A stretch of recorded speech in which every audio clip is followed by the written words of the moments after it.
Hello and welcome to the fourth episode of this collaboration between the Penn Innovators in Business series and the Zoom Memes for Self-Quarantines page. In this series, we bring leaders and innovators from different fields to share their advice and experiences with undergraduate students to provide inspiration and motivation during the pandemic. We are so happy to have with us Mr. Tim Draper.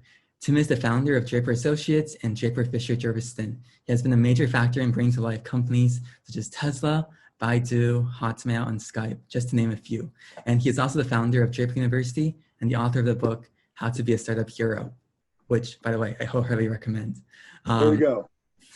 Thank you. This full interview is dedicated to the Draper's Heroes Institute with the mission to research, develop, and share educational models and methods that encompass, explore, and promote entrepreneurial career paths. Check out the link down below to see how you can support and learn more about it. Also, throughout the interview, feel free to comment any questions you have for Tim below, and we'll open the Q&A later in the interview. So thank you so much for joining, Tim. Great. Thanks so much for having me, Chris. This is terrific. Yes. So first of all, why did you choose to dedicate this interview to Draper's Heroes Institute? Oh, well, I created Draper University, and it's a school for entrepreneurs. And actually during the pandemic, and it's a really interesting school, students come, it's only 6 weeks, and they come for hero training. And we challenge them emotionally, physically, spiritually, intellectually, every which way.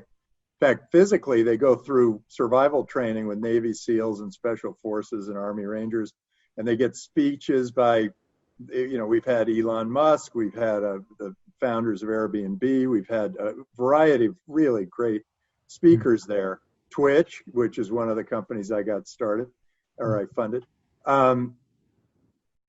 So we created this school, and the school is a for-profit school. Although to date really hasn't made a profit, but it's a for-profit school so that I'm not constrained by nonprofit ruling. And I can, in effect, do what I need to do to make the school as effective as possible, because no school would allow a bunch of students to go out to survival training and, with a bunch of Navy SEALs, too many lawyers involved. They'd never let that happen, but I do. And we do challenge the students in ways that you probably would never get challenged in a very cushy environment like at Penn, where they protect you and all that. We don't protect you. And this is for when you're like 24, 25 years old, and you've come out into the world after college, and you've had a job, and you kind of look around, you go, God, there's got to be more to life than this. And I've got some real passion for fixing this problem. I don't know exactly how to do it. And so we look to encourage these students. Okay, so that's at draperuniversity.com, but I'll get to your answer. But this is for those students, and what we do with the students is they might have an idea, or just an idea of the problem they want to solve. And then we say, now, how do you turn that into a product or a service? And then, is it a product or service somebody would be willing to buy and pay money for? And then is there a way to design your business so that it actually makes money? Because if you don't make money, you don't do anybody any favors. And then it's how big can it get, and how do you move it to the globe? How do you open the world up? So that was Draper University. Draper Hero Institute is the nonprofit adjunct. And some of the things we do at Draper Hero Institute are, we have a maker space. So you can go make whatever. We've got people working on flying cars and cricket hamburgers and a whole wide variety of things in the maker space. We also have a VR studio, a VR arcade, where people can kind of explore VR. And then we have a startup index, which is, we're taking all the data from all the states and all the countries around the world, and we're saying which ones are the best for starting businesses. And that isn't just where is all the venture money. It's things like like who has the lightest regulations, or low taxes on entrepreneurs, or who creates the best environment, which countries accept Bitcoin as national currency, which countries have 5G, those kinds of questions. Those are the big questions, and we're creating an index of that. So that's what Draper Hero Institute does. So that's it for that question. And what's the goal for students, or it's to inspire entrepreneurship, inspire creativity? Yeah, our thinking is we're trying to create more entrepreneurs, more people who have great passion, and we can guide them toward doing something about it. It was pretty interesting. My daughter wrote a great letter about the troubles that she had in raising her venture fund, and how the women wouldn't put very much money in. They were supporting her as much as possible, but they would never put their own money in. And the guys were just rude to her. And she wrote a great article about how something's wrong here. But what she didn't get to is that hey, women control about half the money in the world, and actually retail, they control about 80%. Take a risk on women. Try funding women. Put your effort, put risk behind it, and don't be such a chicken with your money. And that's a message to sort of the widows of the world who have money from whatever, or the entrepreneurial women who have made it, or whoever. Take that money, put it to work, and do something great. It's a big deal to do that. Anyway, we're trying to encourage more men and women to become entrepreneurs, because it's entrepreneurs who make it all happen. They do something. They go out, they do something. They create the software from nothing. They create the flying car from nothing. They create a COVID vaccine from nothing. They work to do something extraordinary, and then they sell it. They figure out how to make money. Like, if I have no other advice for students, it's advice that doesn't come from any professor anywhere in the world. It's make money. Read science fiction and make money. Those two things will take you very far, because if you're not making money, you're part of the needy. So you become part of the problem, and you're not providing any service that anybody's willing to buy. So you're not providing a good service. You might think you are, but you're not. And so create a great service, and if it's a really great service, the money will help you spread it around the world. So whether you're a nonprofit or a for-profit, make money. So those are my two big suggestions. And read science fiction, because you want to be prepared for a lot of different futures. No one was predicting the pandemic, but if you read a lot of science fiction, you would have seen how people might have thought about reacting to a pandemic. Interesting. First of all, I think since our target audience is mostly students, there's very few widows with a lot of money in our audience space. No, but your parents and grandparents, they've got money. But I think talk to your grandparents. They are very wise, and all they care about is your future. But I think spend some time with your grandparents. Yes. I think that's so important. I definitely agree. And the second part's the students who can become future entrepreneurs and will have a lot of money. I think this group and Penn students and everybody, that this is the hope that we all have. And making money and creating impact is something that I think we all strive to do, but we're learning from people. Yeah, you got to make money to make an impact. Otherwise, you're really not doing it. You might say stuff or whatever, but you're not doing it. This pandemic, I got to go into this. Yes. It is, it's a nightmare to start with because it's killing people. But What our politicians and media have done is the biggest crime to humanity that we've ever had in the history of the world. This pandemic is nothing by comparison to the shutdown.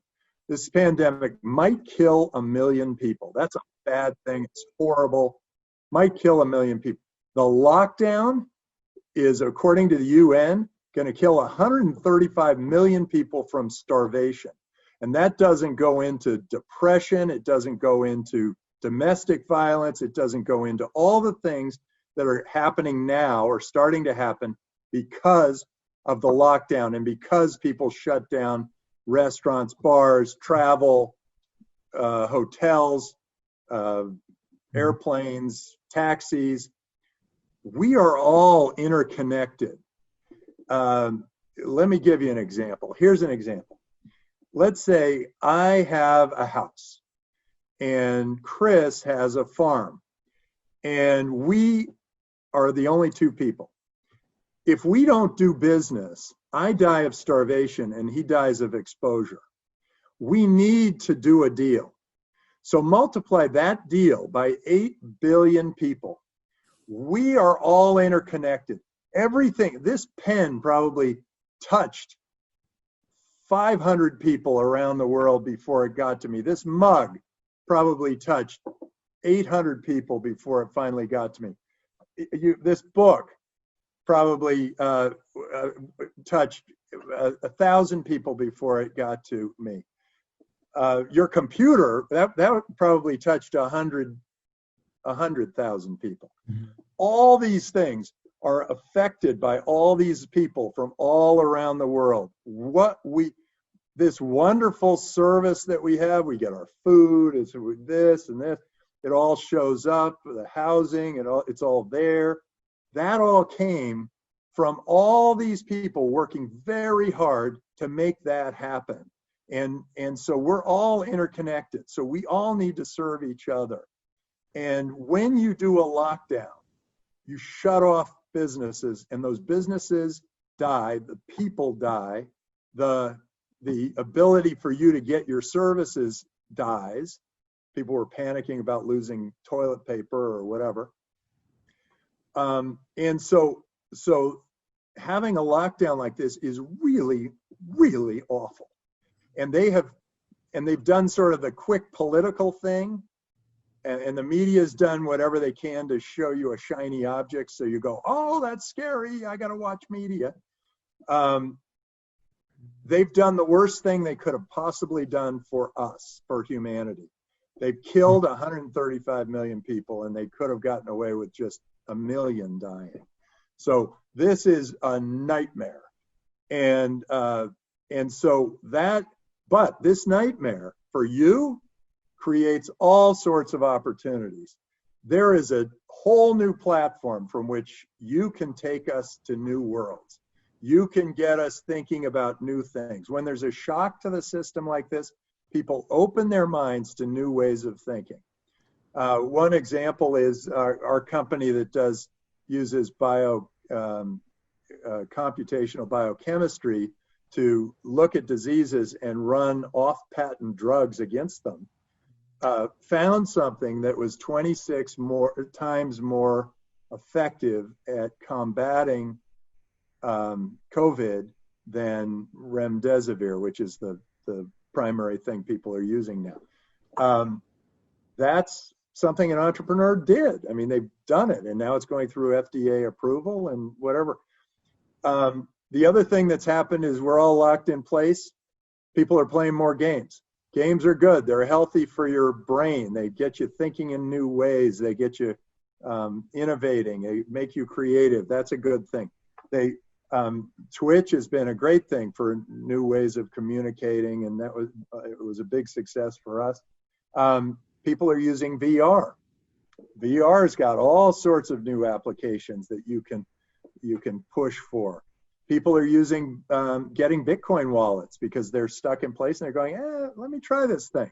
Oh, this is interesting. And they're also getting Bitcoin wallets mostly because the government, again, printed $13 trillion. Just to give you a sense for how big $13 trillion is, this was $13 trillion to save the people who have been thrown out of work or whatever, onto the street, whatever. 86 trillion is all the dollars, all the currency around the world. So they've just printed 13 trillion. There is no way that the dollar is not now worth about 20% less than it was before they printed 13 trillion of them. So people are going, whoa, hey, let's get Bitcoin. Bitcoin, there are only 21 million of them. We know it's gotten to be a very stable currency. And let's hold on to those. They're going to be worth a lot more than the dollars down the road. And it's just better. Bitcoin's just better. It's easier to use. It's easier to send. It's global. So if you're stuck in Syria and the government shoves you out, and you got a bunch of Syrian money, you're out of luck. You become a refugee in Greece or Italy or something.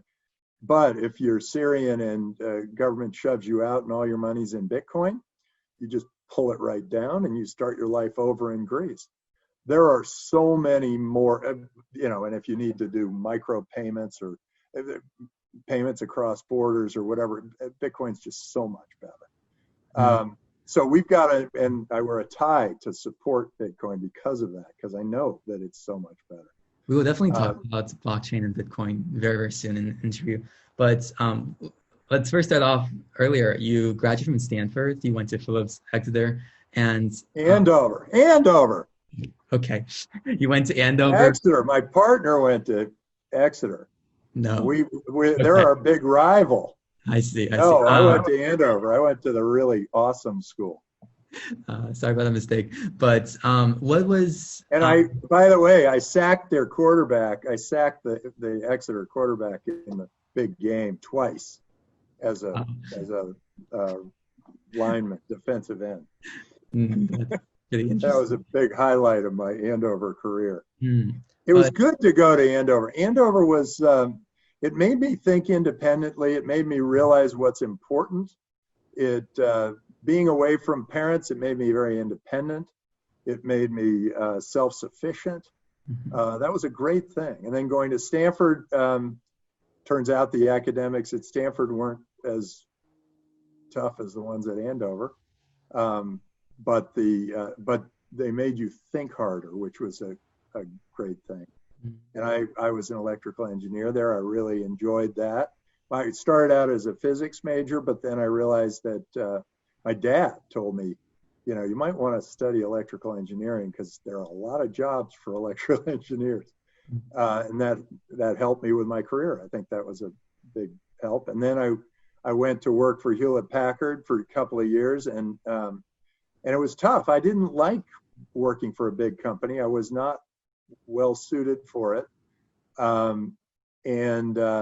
Then I applied to business school, and I went to Harvard and had a wonderful business school experience. And then I came out and worked at Alex Brown as an investment banker for about a year before realizing that investment banking wasn't for me, and I started my venture fund then. You don't seem like the person who would work in a large company or even an investment bank. Why did you choose to do that? And if you would do it over, would you go back in the same path? Yeah, actually, I should answer that question a little differently, because if I were to do it over, I'd do it over now. If I were to do it now, I still might join a big company so that I have an understanding of how that big company world works, so that when I started my small company, I would know how to get it to be a good big company. And big companies have better training programs than smaller companies do. They have more resources. And the investment banking world, I just realized that I've always been a game player, chess player, and I realized that an investment banker is a little bit more of a referee than somebody who's playing on one side or the other. They're the kind of people who make a bet on a team and take 7 points, and then they make the same bet with somebody else on an even bet, and then they make the money when the outcome is somewhere in between, but they don't lose money on the outsides. I'm much more risk taking. I think risk is a part of what has made America great. It's a part of what, until the debate last night, America was great.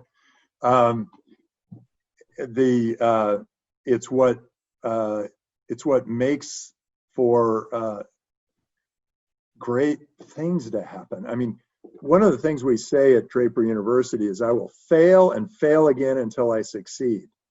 And the word fail is used intentionally there, because in school, how do you get an A? You make no mistakes. If you make no mistakes, you get an A. That is not a risk-taking environment. That is not what you're looking for. And so what I do at Draper University is I have to kind of reprogram you. I have to make you think, hey, I have to make some mistakes along the way. If I really want to make something interesting happen, I've got to push and push and push and try different things and see what works. And you put all those things together, and you could become a great entrepreneur, but you've got to really push. And I'm a little concerned about the kinds of things that and maybe this is just because I'm old, but that the people are teaching in school, because in the U.S., because I feel like they're teaching you to be soft, and I don't think you're going to get anywhere being soft. I think people are just going to run right over you, and it's going to be over. In fact, I've got to be honest, we have much stronger students coming from overseas than we do coming from America at Draper University. We are very selective. We take the best and the best, and those tend to be from other countries where the people had to get tougher. The idea of I think there was a mistake made, because we used to strive for the best and the brightest. Who can be the best and the brightest? Let's become the best and the brightest. And then all of a sudden it was like no child left behind. And then you're focused on the worst and the dumbest. Get out there and be the best and the brightest, and expect the best and the brightest of people.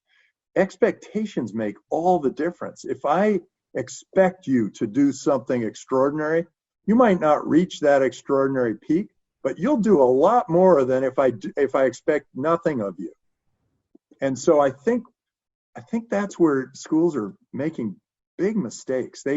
They should set very high expectations, and they should be honoring the best and the brightest, and continue to do that, and make it completely oblivious to race, sex, creed, religion, any of that stuff. It's just who's doing the best. Let's focus on them. And then everybody goes, God, how do I get to be like that?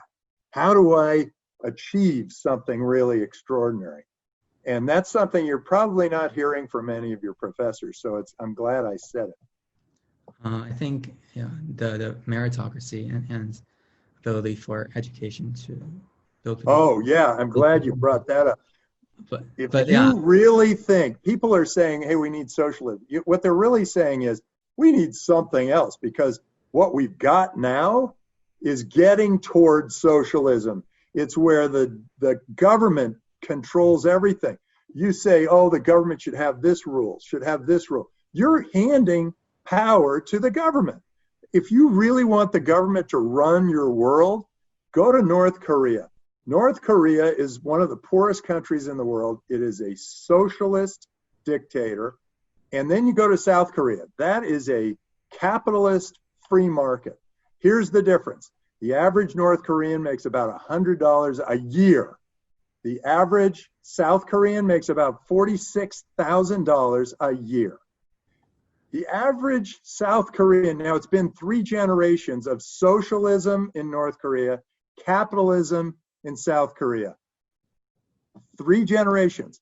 The average South Korean is 4 inches taller than the average North Korean today. They're starving up there. It makes no sense. And I can give you other examples. The USSR collapsed because it was socialist, whereas the US thrived because it was capitalist. Hong Kong thrived because it was capitalist. Communist China under Mao died. It was the worst. It was down to $100 per capita in China. And then when they freed everybody up and it went to Deng Xiaoping, and he freed it up, we got a great economy in China. And now it looks like it's going the other way. And then I'll give you one other thought, and that's this. Trust. Trust people and be honorable to your own trust. If you are trustworthy, you will create a great environment around you. If you say you're going to do something and you do it, people around you are going to go, that guy said something and he did it. And now let me give you why. The richest countries in the world are the ones that trust. The most trustworthy country in the world today is probably Singapore. But 60 years ago, it was the least trustworthy. It was the Singapore sling and the prostitutes and the whole thing. And it was corruption all the way top to the bottom. And they were making about $100 per capita per year. Now they make about $36,000 per capita per year because Lee Kuan Yew said, we are going to be a trustworthy society. We are going to trust each other, and we are going to honor trust. And anybody who steps out of that line is going to be, an outlaw or outside of our country. And that country became incredibly valuable. And then you look at India, and that's been a corrupt country for so many years, and it's one of the poorest countries in the world. And now, only now, do they have a president who's sort of saying, or prime minister who's saying, okay, we are going to get rid of corruption. And by getting rid of corruption, all of a sudden, businesses start to thrive, people start to do things. Think about this. Let's say you're in Chad, Africa. Mm-hmm. You're thinking, hey, I want to build a business in Chad. But if you build a business in Chad, the government's just going to steal it from you. They're so corrupt, they're just going to take it. But if you build a business in Singapore, it's going to be there forever. So why not build the business in Singapore? And that's why the value in Singapore, why people thrive in those places where there is trust. If there's corruption it's the top, it's the leader. You think the leader doesn't have any impact? He or she has huge impact in that way. If they're honest, the country is honest. If they're corrupt, the country is corrupt. If they're honest, the country trusts each other and they thrive and they become very valuable, very successful. Everybody wins. If they're corrupt, everybody loses and they become a very poor country. And people are sort of thinking, I win, you lose, instead of let's both win and build something together. I think the leader definitely has a very, very strong impact and presence. And I think you have been a very, very good leader throughout business and helping companies succeed. And just bringing it back to like business, VC, and entrepreneurship, what do you think is something that you look for when you're like looking at new students who are pitching their idea? So I look, at first, I really am looking for, is this big enough? Who's going to care if it's successful? I'm very different from other venture capitalists. Other venture capitalists tell you all the things that are wrong. Mm-hmm. They say, oh, the market's not right, and product's not right, or whatever. All I care about is, what if it works? What if your vision works? How great will the world be? How awesome. Are you going to solve a major problem? Are you going to be are you creating an entirely new industry? Are you doing something really extraordinary? And then I think you got to think for yourself and say, who am I, and what's worth it for me to pursue? I mean, I've got a great future ahead of me. I went to Penn or whatever other schools are out there listening to this. Look, I got a big future ahead. I'm valuable. What should I focus on? What should I do to make myself more successful? So I'm looking for these business plans that come to me, and I look and I go, never saw anything like this before, never thought of anything like this before, but boy, if this thing works, it's going to be huge. And then the other thing I say, is it pretty easy to copy? If it's easy to copy, then I go, ugh. But sometimes there's a benefit to being first, and you can build a network effect, and that's then there is a little more value there. And then when I meet with the entrepreneur, I'm really looking for passion, but it's got to sort of be inside of them. And I'll ask questions and pull it out of them. Like, why are you doing this? And because passion doesn't necessarily mean enthusiasm, but enthusiasm helps. But sometimes it just means like, hey, this is something I really got to do. If I don't do it, either somebody else will or no one else will. If I don't do this, no one else will. I've got to get it done. And that kind of passion is the beginning of $1 trillion business. That's what I'm looking for. If you were in a team, I'm looking for not just a couple of friends who got together over a beer. I am looking for a team that has been handpicked. We've got this person from the chem engineering department, this person from the computer science department, and me, I'm a business person. We're putting these things, the three of us together, we're going to make something interesting happen. And it's because we need the chemistry in this, and we need the computer science in this, and we need the business to look like this. And we're the right team for this.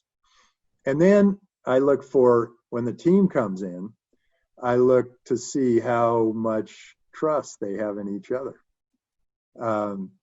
If they're talking over each other, it's usually a bad sign. If like they all want to be CEO or whatever, that's a bad sign. If one keeps correcting the other one, or one's dominant over the other one, that kind of thing, those are usually a bad sign. The good signs are when somebody speaks and then they pass it over to the next guy or the girl, and the girl says her piece, and they're all saying, yeah, that's great what she does. So it's pretty clear. You can orchestrate that. You can do a better job of pitching a venture capitalist just by orchestrating trust in each other. And then I tend to help the entrepreneur with their business model. So because a lot of people come and say, hey, I'm going to cure death. And then I say, well, okay, that's great. You can cure death. Well, how are we going to turn that into a business? So that happens a lot. I think one big part of VCs is being a futurist, seeing the future. And you mentioned like what we should spend our time in. That is a very huge factor of what will we do in the next step. If you're our age, what would you spend your time in? Well, first, it's easier for you guys to think of the future than for somebody my age, because you can think, hey, 80 years out, what's the world going to look like 80 years out? That's my plan. I got an 80-year plan. My plan has to be more like 40 years. Mm-hmm. And so you can project further out, and a lot's going to happen in the next 80 years. And what's really interesting is how fast, at least over the last century, how fast we've accelerated as a people. And now we have probably 5 billion people on the planet who have these things, smartphones. which means they all have access to the same information, more or less. And that means that they can all think through how to move us forward. So you do need to be a futurist. You have to not just think what would be great now, but you've got to think what'll be great in 5 years, what'll be great in 15 years, what'll be great in 50 years. And that will help you think about your business. And then you've got to figure out how to delight your customer. And when you come up with your business idea, go ahead, ask your friends. They'll all say, oh yeah, it's a really great idea. But what you really want to do is ask people if they will pay for it. And then all of a sudden the rubber meets the road and you realize, whoa, I really don't have a great idea here because nobody's willing to pay me. And that will open up your mind in a new way. So, but being an entrepreneur is a great thing, and it teaches you so much, and your education accelerates beyond where you ever imagined it would. It's interesting, in school, you do a lot of very deep thinking. That's at least what I felt like I did. When you get out, you feel like at first it's all very shallow thinking, because you're thinking, oh, this is all I have to do is this, and I'm working, and no big deal. But as you get further in, it gets to be deeper and deeper and deeper and deeper. And you will learn so much by just saying, hey, I got a product. It's a book. I want to sell this book. That would be a great business. Just go out and sell the book. And it doesn't even matter if the business makes a lot of money or not. It's just go out, try something, put something together, sell it to people, figure out what that's like, and then watch over your money. You will learn a ton. I see. Did you do that when you were younger? Did you try? Oh yeah, yeah. I'll tell you, my first experience was we had an apple tree out back, and I went and I picked I guess it was in the front yard, but I went and I picked a bunch of apples and sold them on the road, and I did it kind of for a couple of weeks, 3 or 4 weeks during the summer, and every once in a while one of my friends would come by, and by the way, this was the beginning of a long entrepreneurial career. I sold oysters. I created Stanford the Game. I did a whole bunch of different entrepreneurial things before I became a venture capitalist. But this was interesting because then a woman from next door came to me, the mother of some of the kids who had been hanging around. And she said, well, so how much money did you make? And I said, $8. And that was over the course of about 3 or 4 weeks. And I was holding the $8. And she said, give me that. And she said, okay, so who was here and helped you? And I said, well, I guess he was and she was. And so what she did was she gave $1 to each of them, $1 to me, and took $2 for herself. And I realized that that's socialism. And I thought, why would I build a business and create this whole thing and then just give it to her and to those guys who really didn't do anything? They just happened to be hanging around while I was selling the apples. So I think people have to understand that we should honor Bill Gates. We should honor Larry Ellison. We should honor Mark Zuckerberg and Bezos, Jeff Bezos. These are extraordinary people who have done extraordinary things. Think about it. My God, it's hard for you guys to imagine, but we used to, first of all, there was not a supply of very many things out there.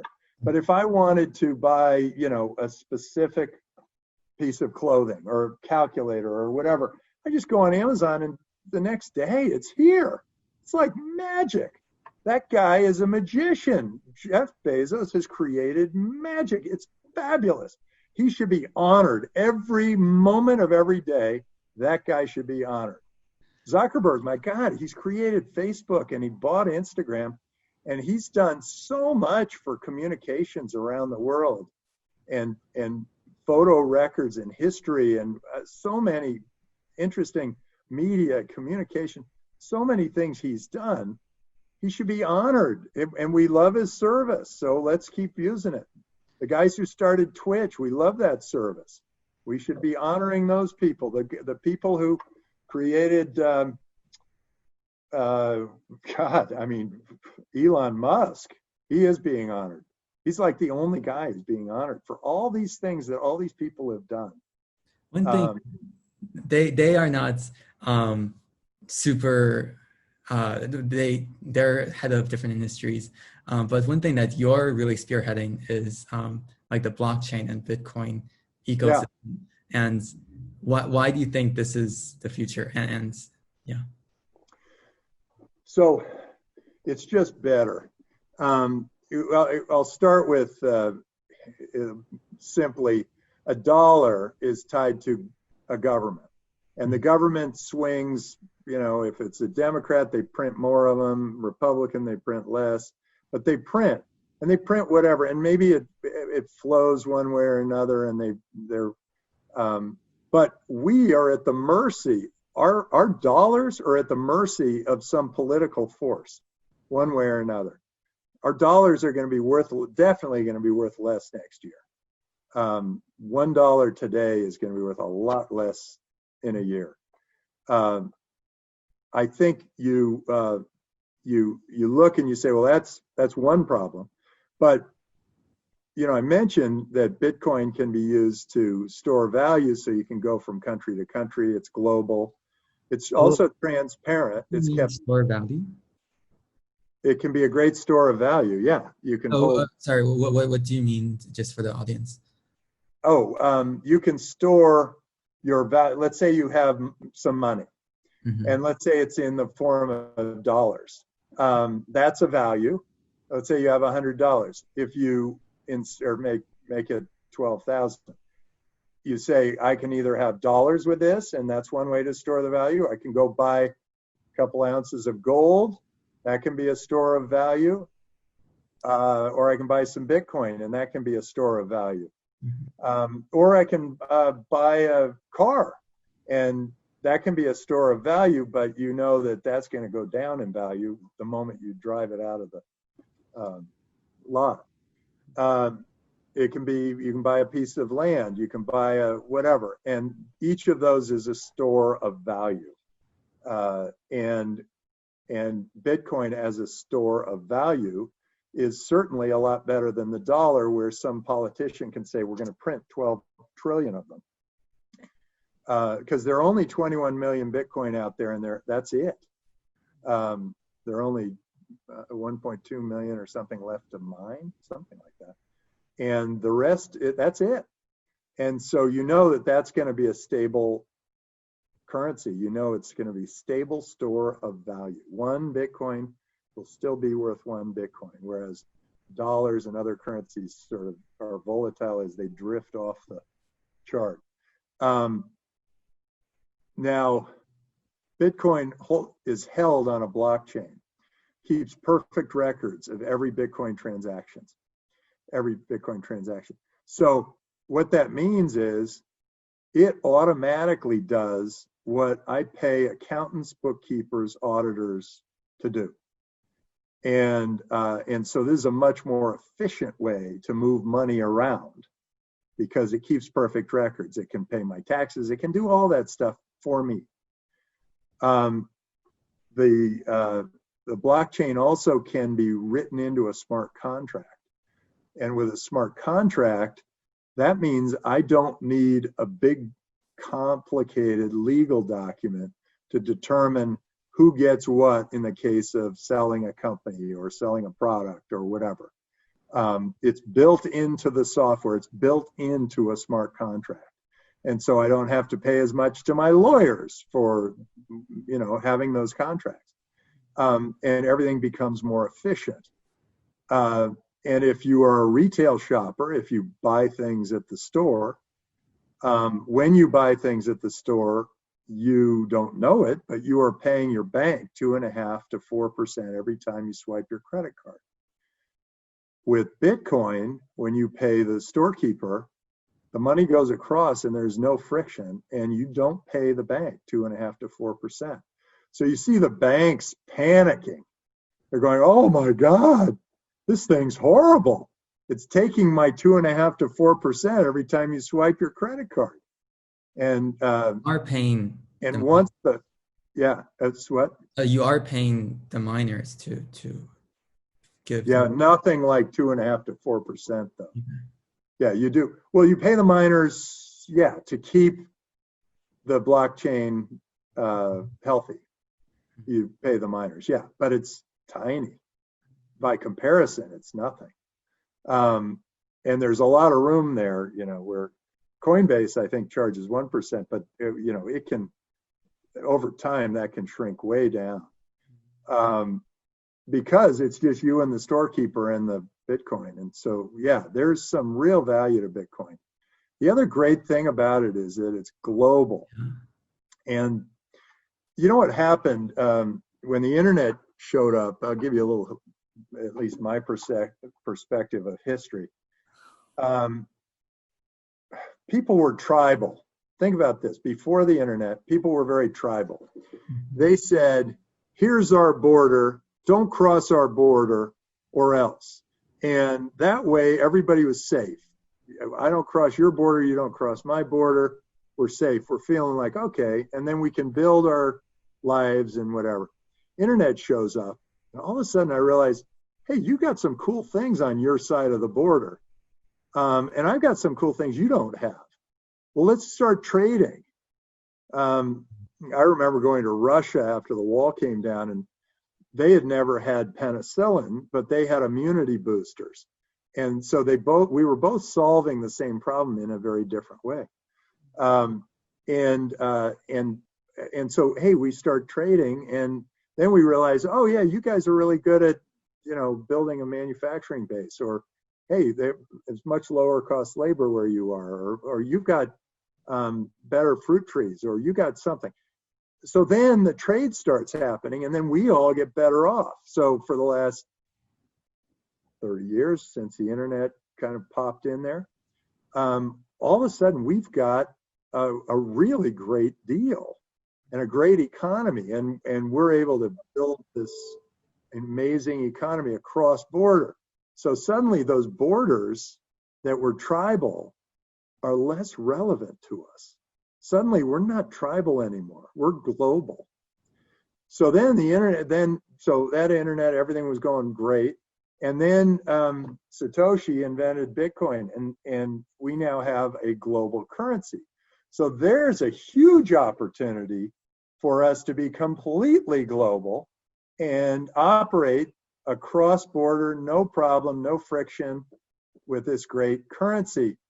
And then what's happening is the people who are kind of in power in various countries are looking and going, well, what's my purpose now? And the best of them are saying, bring it on. We got a new world. We'll make Bitcoin a national currency. Let's get 5G in here. Let's encourage entrepreneurship. Let's trade with anybody. That's sort of where Malta, Gibraltar, maybe Switzerland, Singapore, that's kind of the way they're looking. Maybe Estonia, that's the way they're looking at it. And then there are the ones that go, no, we have to be tribal again.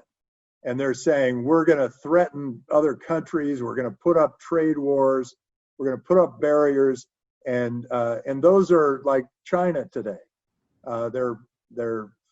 There's this ongoing threat. They're putting borders up so that people can't move their money outside of China. They can't trade. They can't, the president decided he's going to be a lifetime dictator. He's stuck in place, and then he decides he's going to own all the companies.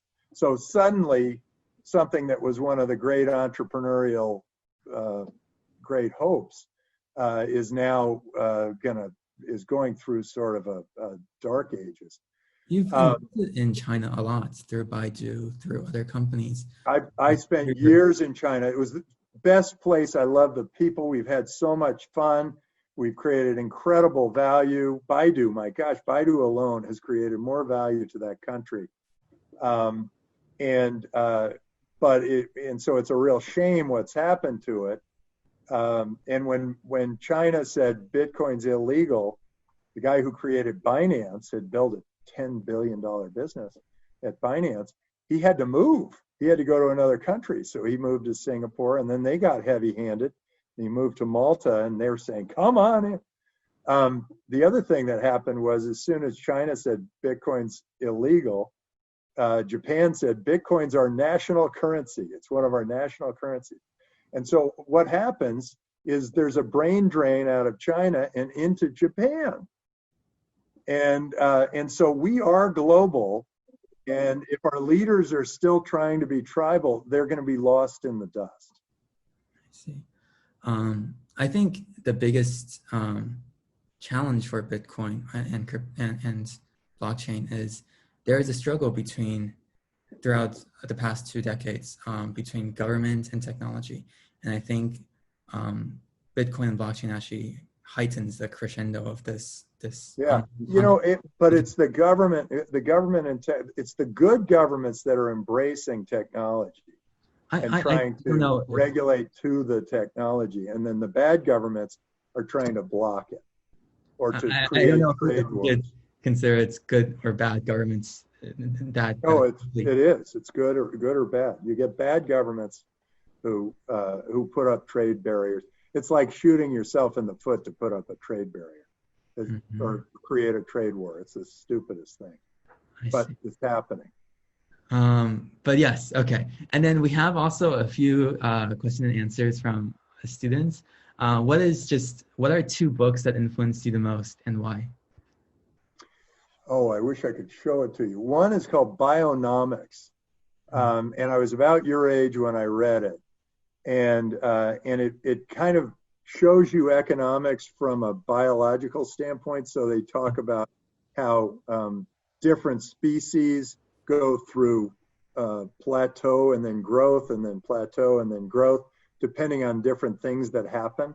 And I'd say one of the that we were in a plateau, and then there were the computers, and then we're in a plateau, and then there's software, and then we're in a plateau, and there's the internet, then we're in a plateau, and then there's Bitcoin, and then and it's these events. He talks about the 12-eyed trilobite, something like that. A little bug had 12 eyes, and they evolved to a 13-eyed trilobite, and the 12-eyed trilobite was completely wiped off the planet. So something must have happened there that made the 13th eye really important. And so they combined those two. I thought that was a great book. I've read the Bible, the Quran, the Book of Mao, Buddha's learnings, although I got to get through all of those. And I kind of like understanding how people were thinking in terms of religion. I think that's an important thing. And then I read a ton of science fiction. I think if you've got to read Dune and you've got to read Foundation. They are fundamental to people's thinking and how societies can run and what the future might hold and what inventions might happen out there. I think they're real. I think it's really important. Then, of course, you got to read Ready Player One, right? Because that puts you into the virtual world. That's kind of fun. Wow. And then I guess I'd read, my buddy says you got to read Atlas Shrugged. And what the reasoning there is that Ayn Rand, the woman who wrote it, recognized that it was individual effort that built the railroads and the gas companies and the whatever.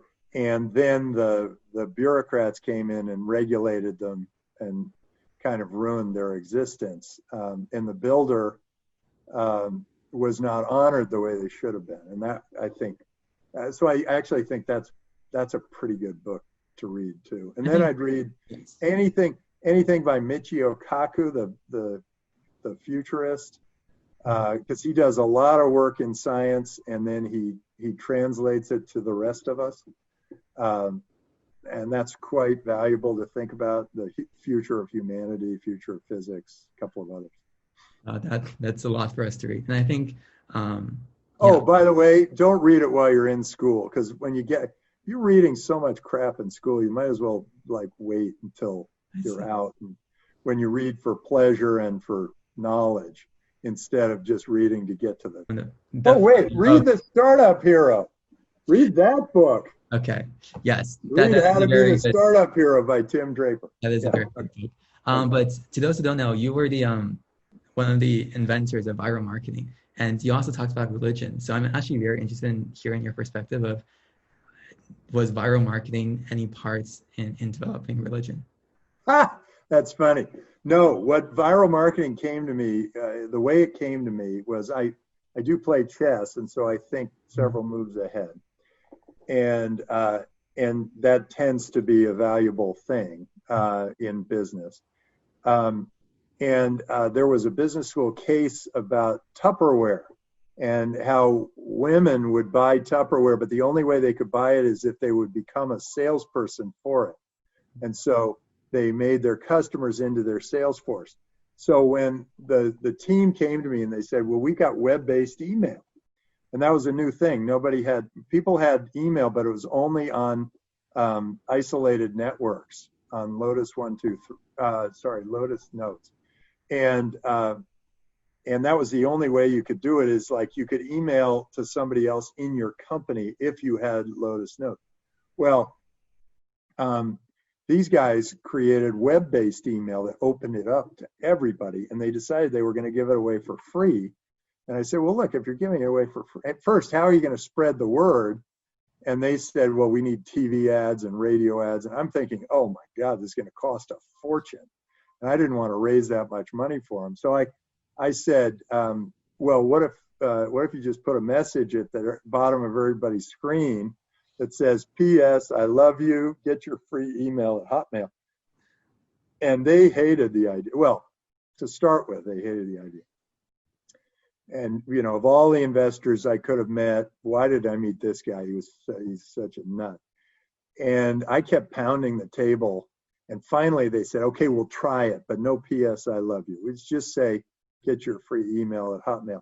And it spread to 11 million users in 18 months. It's the fastest growing consumer product in the history of the world ever, by miles. And to this day, I think we would have had a much more peaceful and loving world if they'd kept P.S. I love you. But in any case, at least we are all communicating with each other because of that product and that service. And so viral marketing has opened the world up, and those geographic borders became less and less relevant because of Hotmail and those guys who created this amazing web-based email package.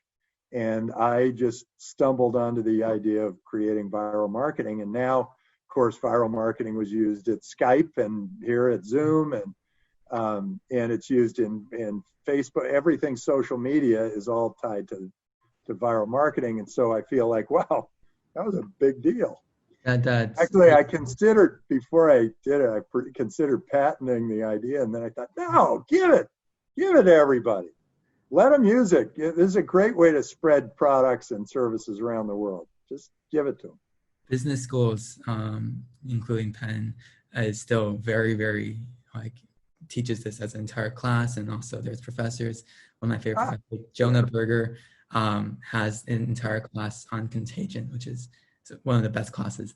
But yes, I think this is almost all the questions we had. And then also the last one we had was, actually, the final two questions. In your book, you wrote that you offer those who have a birthday at your office to go to the perch, bang Captain America's shield on Thor's hammer and declare something that other something that other people, including themselves, will have to do on that day. So it's like a rule for the entire day.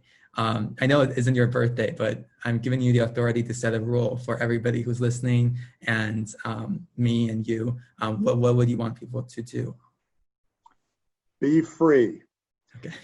And live your life. And be free. Oh, and well, this is more advice. Don't watch the news. They're in the business of spreading fear. And fear is the mind killer. Actually, fear is what the president, I just was talking earlier today to the president of Uruguay. And he said, people afraid cannot think.